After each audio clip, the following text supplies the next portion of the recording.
Hello and welcome to Different Perspectives. I'm Paul Ndiho. On today's episode, we focus on Rwanda receiving the first batch of the US deportees. 7 migrants are deported from the United States have arrived in Rwanda, marking the first group of unexpected 250 under a deal signed with the Trump administration. Rwanda's government confirmed their arrival in mid-August but did not disclose their nationalities. 4 migrants will remain in Rwanda, while 3 chose to return to their home countries.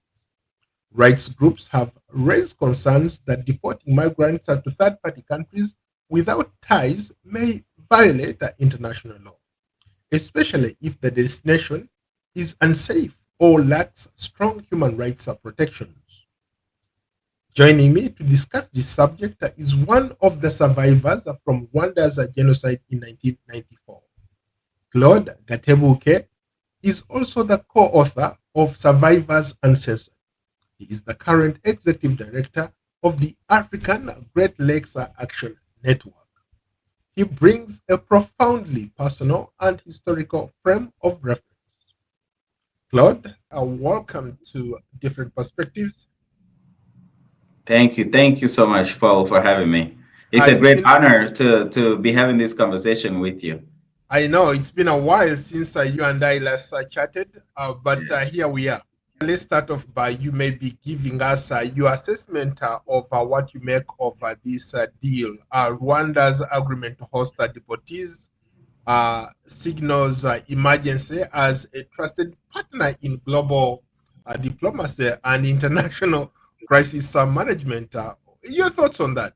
Rwanda has for a long time been a great servant of Western hegemony and definitely a tight partner with the U.S. And this deal obviously is on the heels of a previous deal with the UK, very similar, where they basically here in the US, it's sending back deportees instead of back to their own countries. They're sending them to Rwanda and other countries, other third countries. Um, and the UK in previous times was trying to send asylum seekers, which some of these deportees are potentially asylum seekers as well, who've been caught up in the system. So Rwanda is used to making these deals.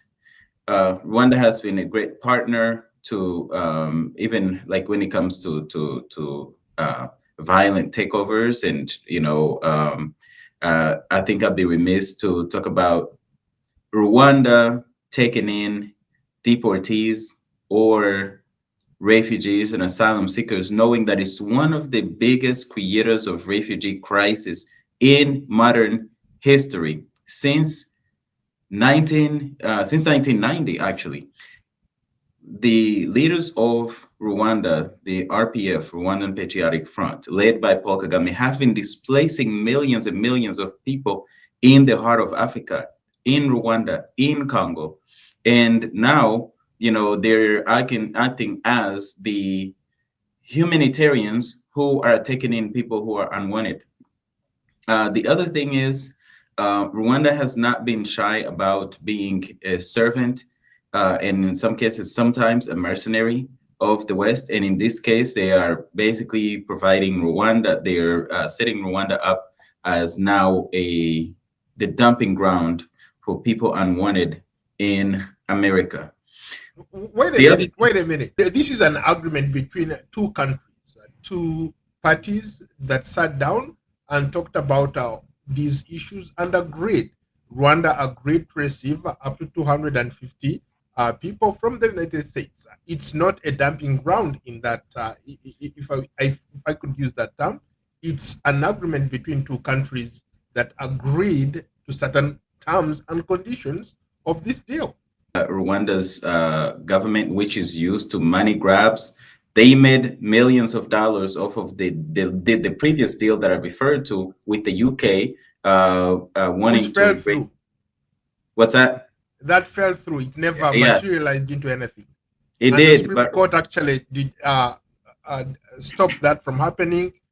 When the current government in the UK came in, they cancelled the deal. They did not want to be involved in any way, shape, or form. And that's what inevitably must happen to this deal as well, is there has to be resistance to this type of human trafficking. And this is how I refer to it. When the UK was doing it, I was asked, what do you think of it? I said, this is human trafficking. With the US doing it, I still call it human trafficking because this is a deal, as you said, it's between two countries, so it's legalized, similar to how the transatlantic slave trade was taking place. It was legalized.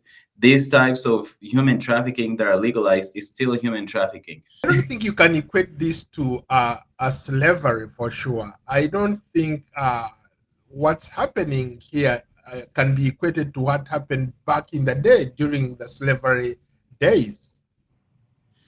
Well, for me, it's similar. It's a commercial deal, which is commodifying human beings.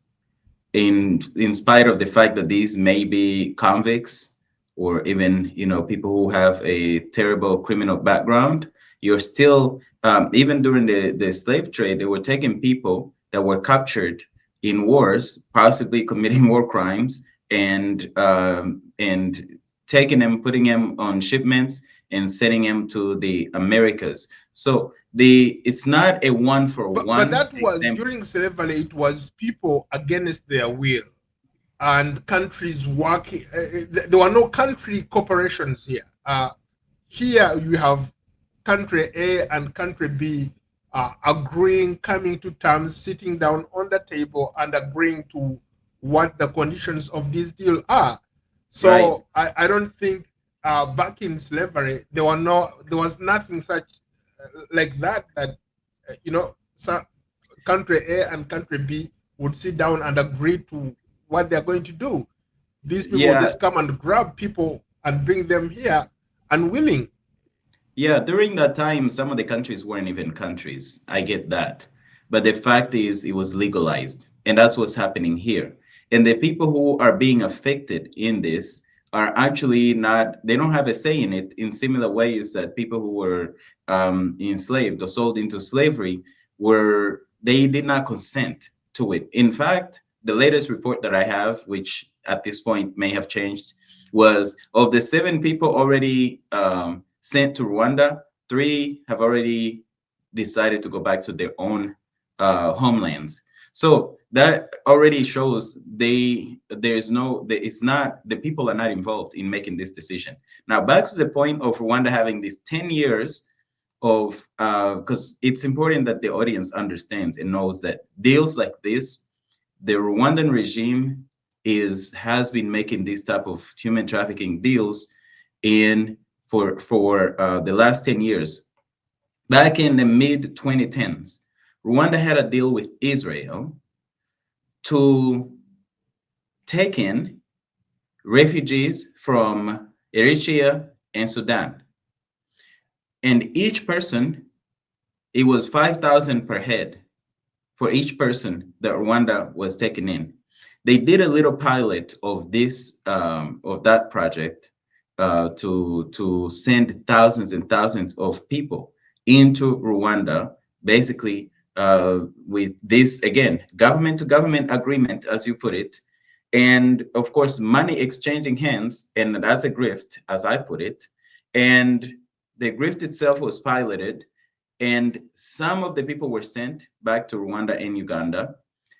And what happened to those people when they got to Rwanda? They were extorted of their money. Some of the women were assaulted. The people ended up actually fleeing Rwanda, some of them, and they would dump some of them at the border of Rwanda and Uganda. Now, some of them ended up fleeing all the way to Libya and ended up in the slave trade that we saw in 2017. There was a large movement of resistance internationally and inside of Israel that actually stopped this from continuing and happening. In very similar way that in the last few years, Rwanda had a similar deal with the UK. By the way, it's not just Israel and the UK and the US. Denmark, Germany. yeah, Germany is also involved. Denmark actually was in a waiting to see what happens with the UK deal, so that they can do the same thing, have the same deal with Rwanda. So Rwanda has proven to be a partner in these types of, where they will make the money, but also where, as I said earlier, Rwanda is treated as a dumping ground. Back to that part, humans Let's are not trash, okay? But these are people that these countries do not desire to have on their land. So when I say dumping ground, it's not to call the humans trash, it's to show that what is undesirable in these Western countries, who is undesirable in these Western countries, is being sent to Rwanda. So when you say that it's not dumping, we can use a different term. At the end of the day, what is happening is Rwanda's taking money and getting political protection and political support and continuing all of these relationships that has allowed it obviously to also invade and create chaos in many other places around the continent in order to get that protection, to get that money, and to get favor. There are so other countries who resisted, and those countries are now, having issues with the U.S., the current U.S. administration. okay, so let me follow up on that. You actually just made a greater point. I wanted to follow up on that. So, based on that analysis you just gave me, how would you respond to people who said that this is a strategic opportunity for Rwanda to boost its geographic and geopolitical relevance and economic partnerships, especially with these countries that want to send migrants to Rwanda? No doubt. That's why I call it a grift. Rwanda's doing a good job at grifting here. They are buying favor. By doing this, they're not only getting money, but they're also buying favor, to continue not only to raise their relevance, um, the regime's relevance, but also to continue to prove that they are the type of partner who will do anything to anybody in order to continue to maintain that favor. Yes, it's strategic, and at the same time, strategy can be evil. I mean, somebody can strategically go and bomb a building. That is evil, but still strategic. Interesting. How about Rwanda's track record in the post-genocide recovery? You are a genocide survivor yourself. Uh, how can this be used as a model for human integration of people from different countries into Rwanda? Well, you have to start with how Rwanda's treated people from different countries to begin with. Um, as a genocide survivor, I find the regime to be also a genocidal regime that is in the middle of committing one of the longest running genocide in human history. Since 1996 to this day, Rwanda is involved in the Congo, in the ongoing genocide in the Congo that's taken more lives and displaced more lives. You put all those together, just the officially reported numbers, you have more people than actually the whole population of Rwanda. Now, Uh, when it comes for to the record, integration, Rwanda has categorically denied those allegations. Rwanda has said previously and even currently that it's not in any way involved in the operations in the DRC. I'm so glad that this conversation is with you, Paul, because I've seen your reporting, I've seen your work, and you know the region really well.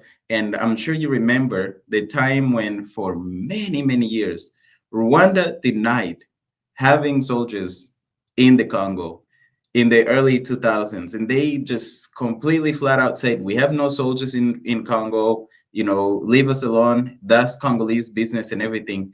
And then one day they held a ceremony to welcome Rwandan soldiers coming back from the Congo. So the fact that they actually denied this and what is actually happening on the ground is completely different. I have spoken to Rwandan soldiers who actually were deployed in the Congo. Um, I have spoken to Congolese people in those communities. We have seen evidence We have seen satellite images showing where the camps from Rwanda to the Congo are. We have seen there's even maybe this will go into a whole nother subject, but even seeing Rwanda's growth in terms of minerals that Rwanda doesn't actually have in its soil, it makes you wonder how is it that they're getting these? And then everybody that's captured, by the way, in Congo is taken to Rwanda. Somehow, even though Rwanda's not involved, they capture people and send them to Rwanda. Rwandan soldiers have been caught in in Congo. Rwandan soldiers have been punished. Officers have been punished for the fact that some of them have been discovered, or some of their troops have been discovered in Rwanda. So the fact that they deny it does not make it doesn't change the fact that it is true. I mean, I could sit here and say, I've never worn a blue shirt. I could do that. Yeah, and that will not change the fact. So the Rwandan government cannot have it both ways. Go attack and just commit all of these horrible atrocities, take out millions and millions of people, have sexual assault of thousands, hundreds of thousands of women and children, displaced millions of people, and then pretend that those who are actually seeing it, those who survived it, those who are reporting on it are all incorrect, and they're the only ones that actually are right, that they're not there. Uh, Interesting. And to your point, yes, I've covered the situation in the DRC. I've been on the front lines in the DRC. Contrary to what you suggested, personally, I've not seen evidence of the soldiers, Rwandan soldiers, on the ground. But from talking to people, they say that the rebels who operate in the eastern side of Congo are quote unquote elements from Rwanda, or soldiers from Rwanda. But I have not come across a soldier who says that he's from Rwanda. Yeah, of course they wouldn't say that, especially not to you when you have a camera and a microphone. But I assume if you were to just walk around in the streets and they didn't recognize you, which I think it'd be hard, they probably would recognize you anyway. Um, you'll be able to see that with your own eyes. But me personally, I have spoken to soldiers who actually have been deployed um, to the Congo, Rwandan soldiers, some who are still active and some who have now left the military. So it's not that the evidence is overwhelming, and You even know, with. Mhm. the last time I was in Goma, I spoke to a group of younger men riding motorbikes. I tried to get an answer from them. I tried to ask them about Rwanda's involvement in the DRC, in that part of the DRC, and not a single one of them would want to comment.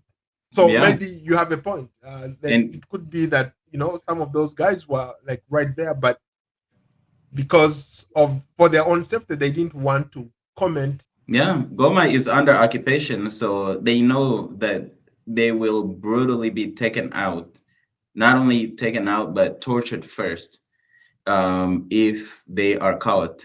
And so, I mean, it's a difficult situation for them to be living in and to be living under. But the occupation is a real thing, and part of this, by the way, deals like this that we're talking about.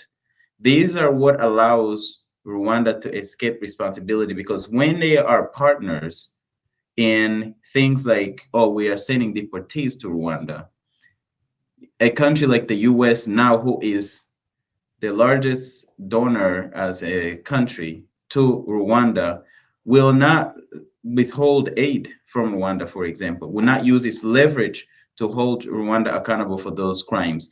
They will not turn around and sanction their own companies that are involved and that are part of what is fueling the conflict in the Congo, which is about minerals.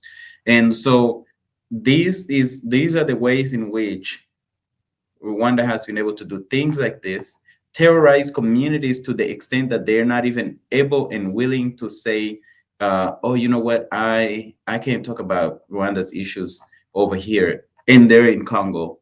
Um, is because Rwanda can commit these crimes and continue to get away with it. By the way, Kagame's partner in crime, his godfather in crime, is just as good, but he doesn't get as much heat, and that's Yoweri Museveni of Uganda.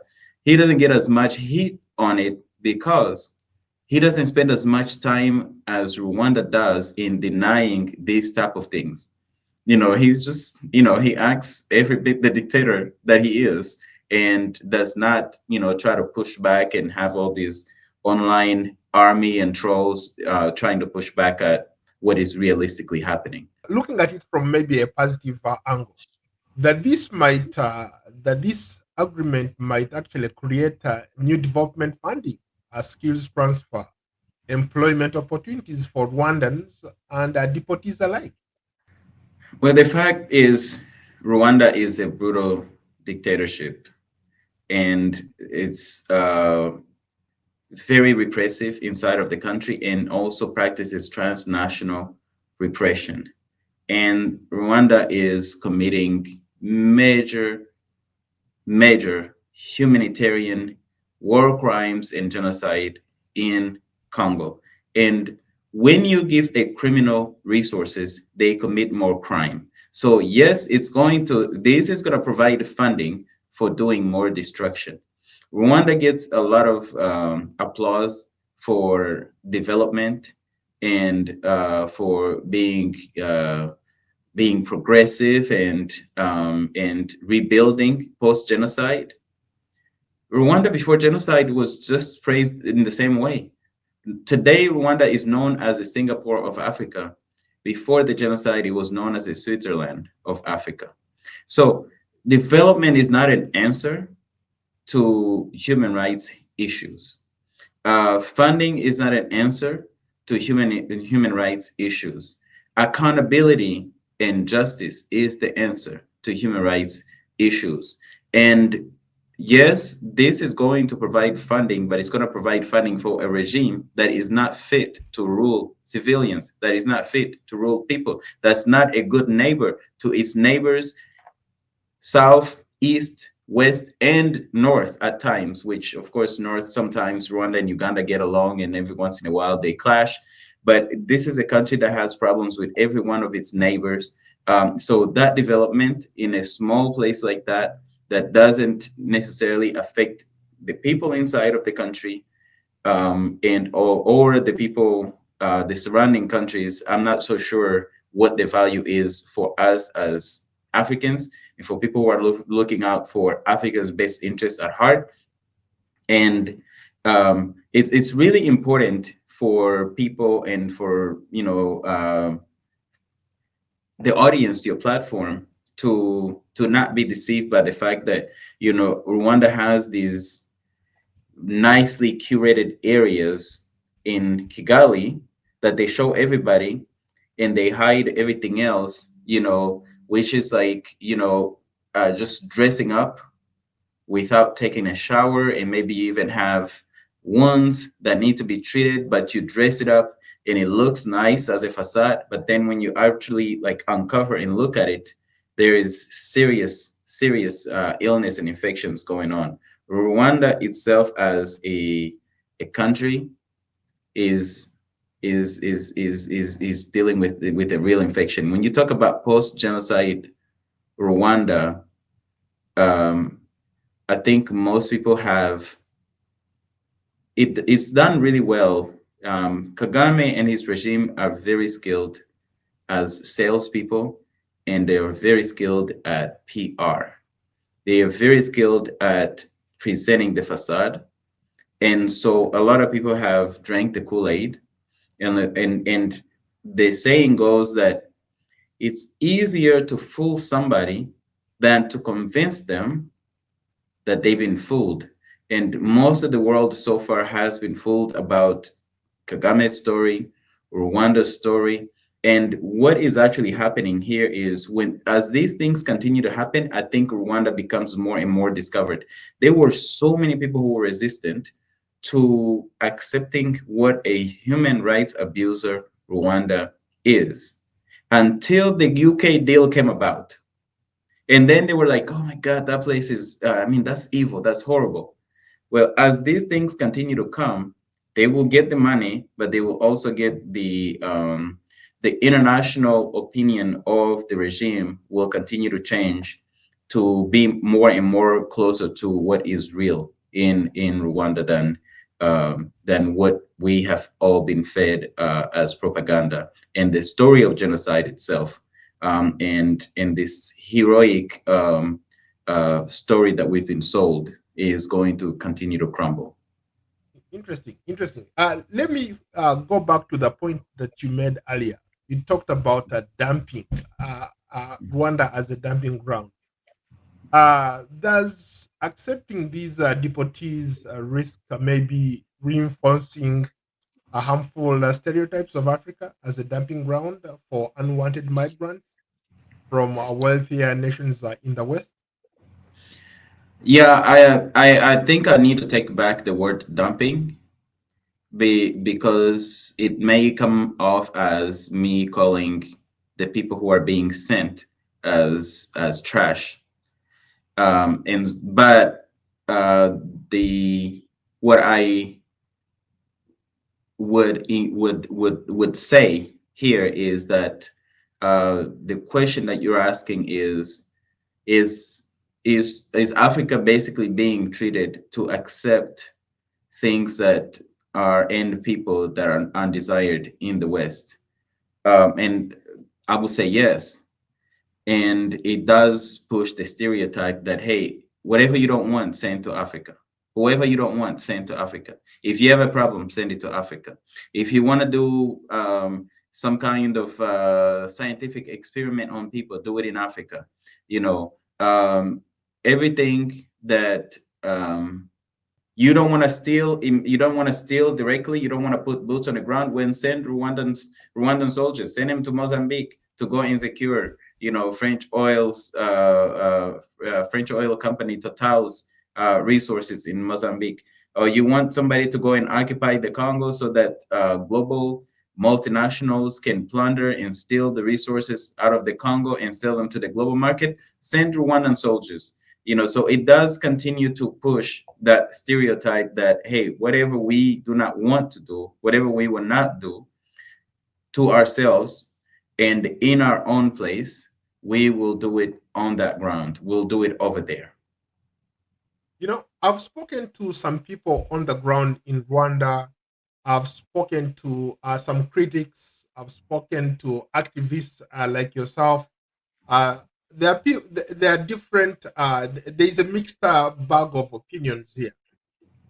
Some people think that this deal might strain resources that affect the local communities. There are some people who want this deal to go through, saying that maybe this is something that will keep lights on for Rwanda. Your thoughts on that? Yeah, the thing is, with Rwanda, they will get money, and they've been getting money. But when the money goes into Rwanda, it goes to the elites. It doesn't go to the people. In fact, if we are to use the most recent similar deal, which wasn't about deportees, but it was about asylum seekers and refugees, when the UK was doing this deal with the regime, Paul Kagame's regime, they displaced genocide survivors. They put them out of their homes or out of the places they were to live, so that they can accommodate these incoming um, migrants from the UK. So at times, yes, it does. I mean, we've seen it. The evidence has shown that local resources are strained for the ordinary Rwandans. And make no mistake, genocide survivors are used as a tool for the regime and not so much as a community that actually is to be supported. They are used in the sense of when it's convenient, they will promote their cause, but they won't get the benefits. The elites, the Kagames and his generals and a lot of the people who actually weren't even there when a genocide happened, who uh, became leaders, who took over at the end of the genocide, who were not as affected directly as we have, those of us who were there, will get the benefits before those people. So that's just one example. Uh, but the other part is, I mean, it was 7 people that were sent. I'm not sure what the numbers are going to be, if it's going to be like massive numbers of people. If it's massive numbers of people, any kind of move, 250 people. it's 250, right? But we don't know how long it's going to take to do. And so 7 people moving into a place, even in one week or one day, is not major. It's not a big thing. 250 people moving to a country, even though Rwanda is the most densely populated country in the world, it's not really a major thing. But in terms of the services and things like that, it is likely that in order to cater and provide those services, somebody is going to be put on the back of the line in Rwanda. I don't believe that Rwanda is going to just create all of these new opportunities and jobs to accommodate 250 people. They're just put people at the back of the line. But I don't think it's a significant enough. Like the number itself is not significant enough um, to really damage so much of the services. What is the biggest issue here is the violation of human rights, is what I keep referring to as a human trafficking. That's what the real big major issue is, because who does this? Who actually trades people? And that's the real issue. So the people on the ground in Rwanda who are saying, okay, this is going to strain resources, or this is going to be a big opportunity, I don't think either one of these is actually going to happen for the ordinary Rwandans. It's definitely going to line the pockets of those who are involved in the regime. Claude, earlier you also talked about how different countries from Israel to the UK, Denmark, Germany, now the United States, are always looking up to Rwanda to broker these deals to send unwanted people from those countries to Rwanda.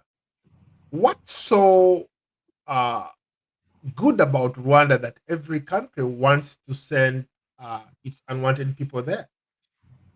It's because Rwanda is a willing partner and a reliable partner.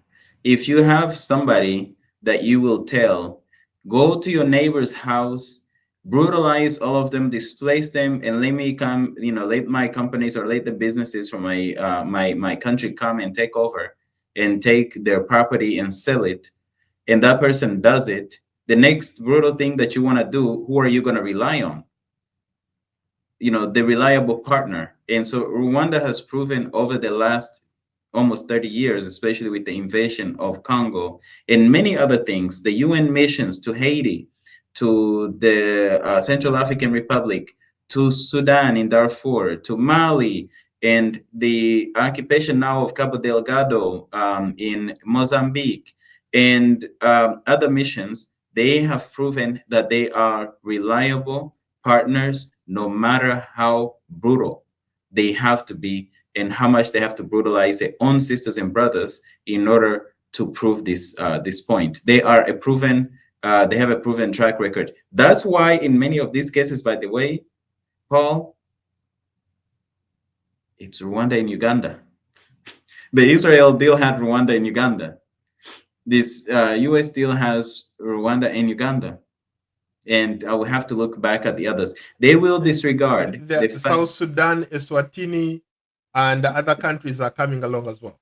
That's correct. And I think South Sudan did it once and they may have stopped. I can't remember what happened. Something must have happened. By the way, South Sudan is on the banned list, right? Of the visa ban list. Yet they are taken in. But again, it's people who are when you look at a lot of the leaders of this, who are doing this, they are just so brutal to their own people. It's like, um, they don't expect any backlash in their own country for doing this. South Sudan, and you go south, you go right into Uganda, and you go south, you go right into Rwanda. That's that's about half the countries on the continent. You got Eswatini, and I think there's a few others now that I can't remember off the top of my head. Um, but again, you know, Ivory um, Coast, Libya. there you have it. Yeah, so many other Ivory. countries.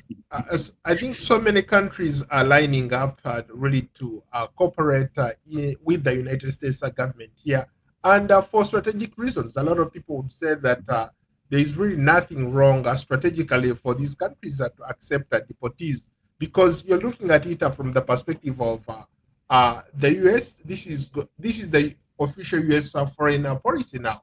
If you want to cooperate with United States, you have to be willing to receive some of these people that the United States deems uh, maybe bad people that doesn't want in this country. You have to be willing, or to be seen to be willing to cooperate in that matter.